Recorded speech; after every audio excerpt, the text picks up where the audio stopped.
Hey, welcome back. Today we're taking a look at a new dual coil RTA. That is the ZEUS X. Alright, so that's the ZEUS X from Geek Vape. It is a dual coil top airflow RTA. Looks really nice, I think. Really nice design, well made. Let's go down, look at it up close, and I'll tell you the pros and cons. Alright, and today we're taking a look at the Geek Vape ZEUS X leak-proof RTA, designed for ultimate flavor. There's some information on the box for you. Let's go ahead and open it up. This is a new one, so we're going to break the seal.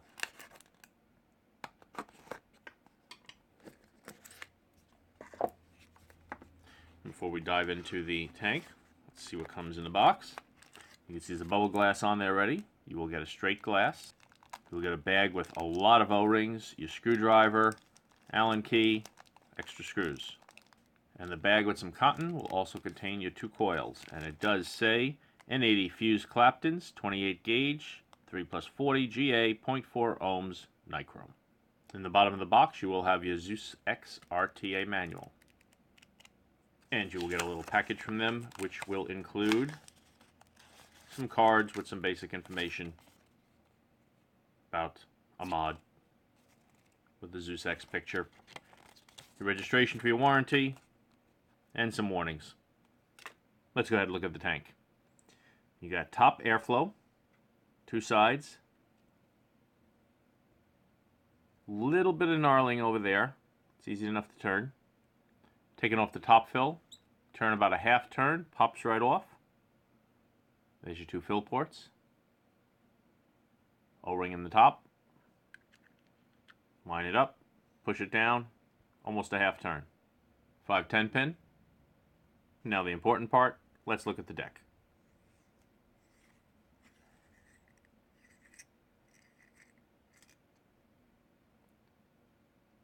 There's your top cap. You can see the airflow holes. There is your deck. And something interesting about this, that piece will come out to make it easier to clean. Pop that in. Now you can see how that fits over your deck.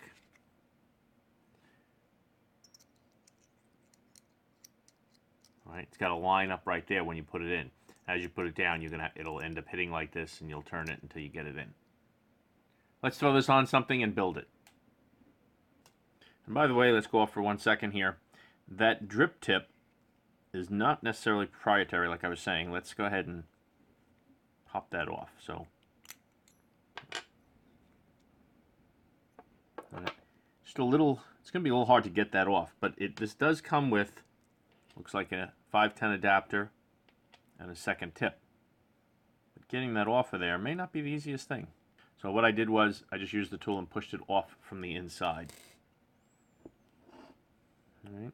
So it is a standard 810. Now you can see on here, looks like there's a little bit of grease in there already. All right, because there was stuff on there, and inside there does look like a little grease. Now, I'm saying it's grease, but a lot of times it's just VG that they put in there to make it fit better. You know, to make things not fit better, but go in and out easier. But I would recommend washing this, which is what I'm going to do now. Okay, so with everything washed and mostly dried, let's go ahead and take a look at it. We're using flat screws on the side. So we'll use their multi-tool with a small end and open it up.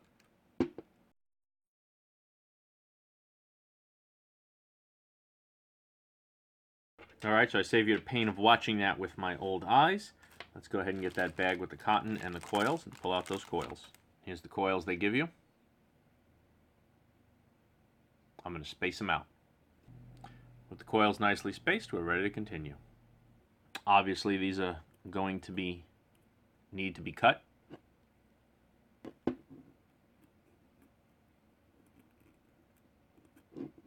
That looks to be about the right length. First coil is in and moved to the side. May have to adjust a little more later. Second coil is in. And do some dry burning.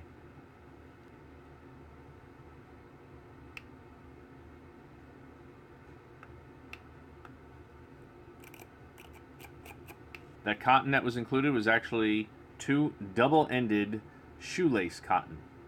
What these is the tips to feed it through are very thin and not those thick ones that are hard to even get into a 3mm coil. You can see from this your wicks are going to be very long coming down into that bottom. And I almost wanted to use one of these to try and go in both sides. Like to put it there, cut it, and then feed it through. But I don't know how well that's going to work.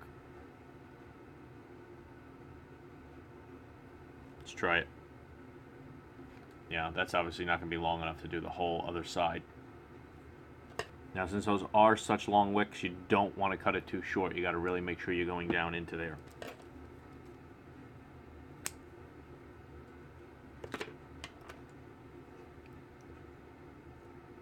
So what I'm doing here is I'm actually leaving more cotton on top than I normally would, because with that long wicking distance, I want to make sure that this is going to hold enough juice up here.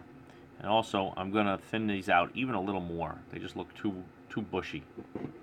So what I'm doing is I'm making sure you can still see the side of the holes. It's not, you know, filling up all the way past the edge of the wicking holes. I'm also doing it where, I don't know if you can see it, just a little bit is coming below the metal in the bottom. Very slight. Okay, so with that part juiced up, let's make sure this chamber is going to fit on there and not short out. Alright, so that's going to go right on there. We're going to do it by putting it into the top first.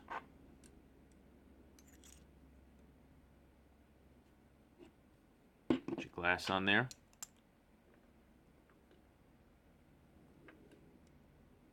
You do need to make sure your glass is down completely around.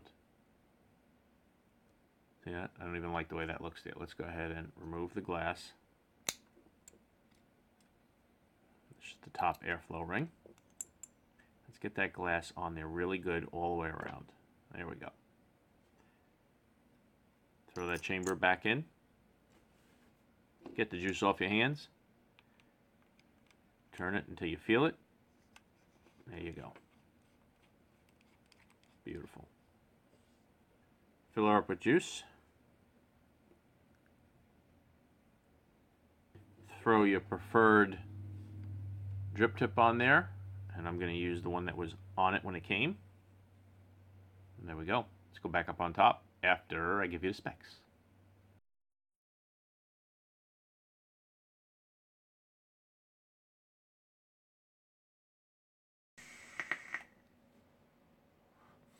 All right, so let's talk about this.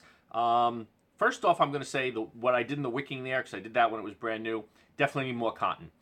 While it will say it's a leak-proof RTA, and it is because it's top airflow, it is definitely not flood-proof, okay? If you don't have enough cotton in there, the cotton that I did in that build is not enough cotton. I thinned it out too much, and it will flood whenever you do it like that. You really need to put a decent amount of cotton in there. Then, of course, you have the reverse side. If you put too much cotton, juice doesn't flow as good, and you mute your taste, all right? No dry hits on this whatsoever, but definitely need more cotton in there and need it bunched up to cover those wicking holes. If those wick holes aren't covered completely, this thing does flood, all right? I've used the same coils all the way through, the coils that came with it, which are fine, but in wicking it, I've probably wicked this thing 10 times already, you know, just redoing it from when I've changed juices, and then I end up thinning it too much and realize, nope, need more cotton because it just floods. And then you'll get spit back and everything else, and you turn it upside down in order to take out your base, and you have so much juice in where the coils are that it just drips right out the drip tip. So yeah, you got to get more cotton in there. So if you get one of these, you're gonna have to play around with it and see that you definitely need a good amount of cotton in there, but not too much. You got to get it just right on that. It's not very forgiving. You really got to get that cotton level just right. Also, notice I have the Ultim drip tip on there. That flat little black drip tip that's on there works fine, but I'm not crazy about it. I feel like you're putting your mouth around this part here every time you vape because it just sits too low and too rounded. You can see the difference in the height when you put that on. It's only going to come up to there. So you're about doubling your height of your drip tip when you use a regular drip tip, an Ultim drip tip, or some other drip tip on there. And you also got the 510 adapter. I wouldn't want to use the 510, but actually, thinking about the 510, using the 510 on here with the adapter probably isn't bad. I haven't done it just because you're going to concentrate your flavor even more. But with this drip tip, I'm very happy with the drip tip part. So the cotton issue. Kind of a con because you really got it. It's not forgiving, and you got to play around with it more to get your cotton right. Once you get it right, you're fine. But you know, there's a lot of other top airflow RTAs that you can not do perfect with the cotton, and they don't flood, and you still get a good vape. This one will either flood or it'll be too dry. You really not dry, not like dry hits or anything, but just that you're not getting enough flow, so your flavor's muted. So you really got to get that right. So that's kind of a con, that it takes more work to get it right. Not much gnarling on top here for when you go to remove the top to fill, but it's okay. You can deal with that. It's not bad at all. Airflow, lots of airflow. If I have this fully open, I have it set right now with the coils that came in. It's reading a 0.18, and I got it at 100 watts, if that focuses, on, I call it the sneaker mod. This is that Wismec, whatever it's called, the Wismec sneaker mod. All right, so this is fully open at 100 watts.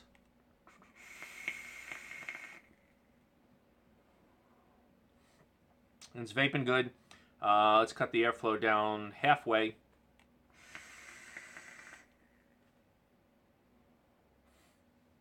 Flavor ends up being about the same, but a little tighter draw on there. I don't notice I'm getting much better flavor by adjusting the air, so you can just adjust the airflow to your preference of how tight you like it. And there's not a big feel in difference from fully open to half airflow. You're still getting almost just as much air. There's a lot of airflow on this. I'm going to cut it down to a quarter. A little tighter, same flavor. I'm not noticing any flavor difference no matter how the airflow is on here. I really do like the looks of it. Flavor is not great. All right, it's not, oh wow, this is wonderful. You saw that inner chamber that falls out, that removable chamber. That ends up trying to concentrate the flavor. In theory, it makes sense because it gives you a smaller chamber around the coils, which normally results in much better flavor. I'm not noticing much better flavor on here. I'm not super impressed with the flavor. It's not bad, depending on the juice, of course, that you're putting in there. I had some, not custards, but like vanilla wafer and churro juice in there before. Now I've been vaping on some sweeter juices. Right now I got a mango juice in there. I think this is a Dinner Lady mango tart. And all these flavors I've had in other devices, other RTAs, other coil, sub-ohm tanks, and I liked the flavor better in them than I did in this. It's just not as good, I feel. I'm not sure why. I'm not sure. With that smaller chamber, I would have expected better flavor. I'm not getting the flavor I would love on here, but it's not terrible at all. Another vape.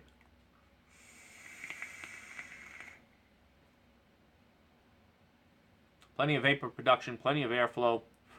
Everything about this has been good, except I feel there's better ones out there. I feel there are other devices out there other RTAs, other top flow RTAs, and you can see just search my other videos for RTA. You'll find other top flow RTAs out there that just do a better job. So I'm not totally happy with it. I would just think it's okay, it's fine, there's no problems, but there are better choices. All right, so that's how I have to leave it. Nothing more to say like that. That pretty much covers it all. And yeah, if it's something you ordered and you have on order, because it is pretty new, you probably won't be disappointed with it. Just don't expect it to be stellar, amazing, wonderful, oh my gosh, this is incredible kind of a thing. It is one of the better of the ZEUS tanks. I didn't like the single coil ZEUS at the time. I don't remember if I did the dual coil RTA review. I don't think I did. I think I only did the single coil, and I wasn't happy with that. The dual coil, a lot of people said, was much better. This one it's better than that single coil, but there are better coils out there. And I've said that too many times. So thanks a lot for watching. I'll see you next time.